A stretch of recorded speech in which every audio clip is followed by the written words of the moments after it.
કોઈ ઝઘડાનું છે નહીં. હજુ એમની ઉંમર નાનકડી 20-21 વર્ષની આ ઉંમર છે.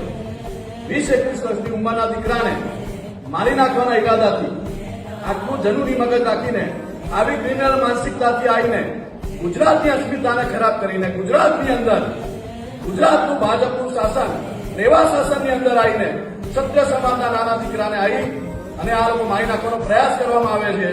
જેમાં આજે 15 થી 20 ફ્રેક્ચર છે જે સિરિયસ છે અને એની અંદર જો સત્ય સમાજને ડરી રહેવાનું હોય અને પ્રશાસન જો આપણે અલ્લાહ કલ્લા કરતું હોય અને જો માન્ય શ્રી હર્ષસંઘવી એવી વાત કરતા હોય કે મારું ગુજરાત ક્યારે પણ અડધી રાત્રે કંઈ પણ તકલીફ પડે તો અમારા દ્વાર પકડાવજો, તો આવા દ્વારની અંદર ન્યાય માટે આજે 54-84ના બધા તમામ આગેવાનો તમામ ગામના લોકો અહીંયા ઉપસ્થિત છે અને આ ઉપસ્થિત સંખ્યા એ બતાવે છે કે આજે આટલી સંખ્યા છે કાલે આનાથી પણ વધારે સંખ્યા થશે અને અમારા દીકરાને ન્યાય મળવો જોઈએ.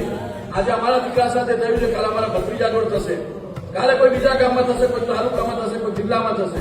એટલે આ ઉગ્ર સ્વરૂપ ના પકડે એના માટે અમારી પ્રશાસનને એવી નમ્ર વિનંતી છે કે અમને જલ્દીથી જલ્દી ન્યાય આપવામાં આવે. જે આની અંદર ગુનેગારો છે એને કડકમાં કડક કાર્યવાહી કરવામાં આવે જેથી કરીને આવનાર સમયની અંદર કોઈ 54 ક્ષત્રિય નહીં પણ ભારત બધા ક્ષત્રિય સાથે અથવા કોઈ પણ માણસ સાથે કોઈ નાગરિક સાથે આવું ના કરે એનું આપણે આ ધ્યાન લેવાનું છે. આ કોઈ સામાન્ય બાબત નથી, આમાં કોઈ દીકરાનો જીવ જતા રહી ગયો છે.